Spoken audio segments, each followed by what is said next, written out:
அஸ்ஸலாமு அலைக்கும் வரஹ்மத்துல்லாஹி வபரகாத்துஹு. ரப்பி ஷ்ரஹ் லி சத்ரி வ யஸ்ஸிர் லி அம்ரி வஹ்லுல் உக்ததம் மின் லிசானி யஃப்கஹு கௌலி. Welcome to my Ramesh view channel. இன்ஷா அல்லாஹ் இன்றைக்கான வீடியோவில் நம்ம பார்க்க போகிறது அல்லாஹ்வுக்கு மிகவும் விருப்பமான மாதமாக இருக்கக்கூடிய ஒரு சிறப்புமிக்க துல்ஹஜ்ஜுடைய மாதத்தில் நாம் இருக்கிறோம்.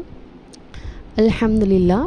இந்த மாதத்தில் நாம் செய்யக்கூடிய அமல்களுக்கு அல்லாஹு தஆலா பல மடங்கு நன்மைகளை நமக்கு வழங்குகிறான். அப்படிப்பட்ட ஒரு சிறப்புமிக்க மாதம்தான் இந்த துல்ஹஜ்ஜுடைய முதல் 10 நாட்கள். இந்த மாதத்தில் ஹஜ்ஜு செய்யக்கூடியவர்கள், வசதி உள்ளவர்கள் மக்கா சென்றிருப்பார்கள். ஆனால் ஹஜ்ஜு செய்ய இயலாதவர்கள், வசதி இல்லாதவர்கள் இந்த ஒரு சிறிய அமலை செய்தால் உங்களாலும் ஹஜ் செய்த நன்மையை பெற முடியும் என்று ரசூல் ஸல்லல்லாஹு அலைஹி வஸல்லம் அவர்கள் நமக்கு ஒரு அமலை கற்று தந்திருக்கிறார்கள். அந்த அமலை பற்றி தான் இப்போது இந்த வீடியோவில் நாம் பார்க்க போகிறோம். வீடியோக்குள்ளே போகிறதுக்கு முன்னாடி நம்மளுடைய சேனலை இன்னும் சப்ஸ்கிரைப் பண்ணாமல் வீடியோ பார்த்துட்டு இருந்தீங்கன்னா மறக்காமல் நம்மளுடைய சேனலை சப்ஸ்கிரைப் பண்ணிவிட்டு பக்கத்தில் இருக்கிற பெல் சிம்பிளையும் கிளிக் பண்ணி வச்சுக்கோங்க. ஒரு முறை ரசூல் ஸல்லல்லாஹு அலைஹி வஸல்லம் அவர்களிடத்தில் ஏழை மக்கள் இவ்வாறு கேட்கிறார்கள், யா ரசூலல்லாஹ், வசதி இருக்கக்கூடியவர்கள் எங்களைப் போல்தான் நோன்பு நோட்கிறார்கள், தொழுகிறார்கள்.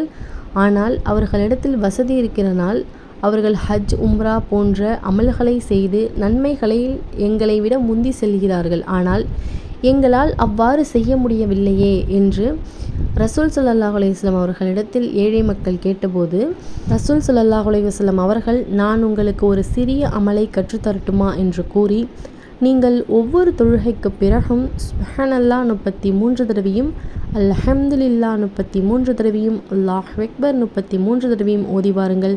இவ்வாறு நீங்கள் ஓதும்போது காஃபாவில் செய்யப்படும் ஹஜ்ஜுக்கு நிகரான நன்மை உங்களுக்கும் கிடைக்கும். இதனால் நீங்கள் வசதியுடையவர்களை அமல்களில் முந்தி செல்ல முடியும் என்று ரசூல் ஸல்லல்லாஹு அலைஹி வஸல்லம் அவர்கள் அந்த ஏழை மக்களிடம் கூறுகிறார்கள். ஆகையால் இந்த ஒரு சிறிய அமலை நாம் மற்ற நாட்களிலும் ஓதி வரலாம். நாம் மற்ற நாட்களில் ஓதினாலும் நமக்கு ஹஜ்ஜு செய்ததற்கான நிகரான நன்மை அல்லாஹு தஆலா நமக்கு வழங்குவான் இன்ஷா அல்லாஹ்.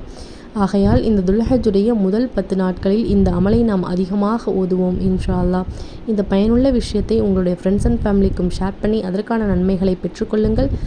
இன்னும் நம்ம சேனலை சப்ஸ்கிரைப் பண்ணாமல் வீடியோ பார்த்துட்டு இருக்கவங்க மறக்காமல் நம்முடைய சேனலை ஃபர்ஸ்ட் சப்ஸ்கிரைப் பண்ணிவிட்டு பக்கத்தில் இருக்கிற பெல் சிம்பிளையும் கிளிக் பண்ணி வச்சுக்கோங்க. அப்போ தான் நான் போடக்கூடிய இந்த மாதிரி நன்மையான விஷயங்களை நீங்கள் தெரிஞ்சுக்கிட்டு பயனடைய முடியும். அஸ்ஸலாமு அலைக்கும் வரஹ்மத்துல்லாஹி வபரகாத்துஹு.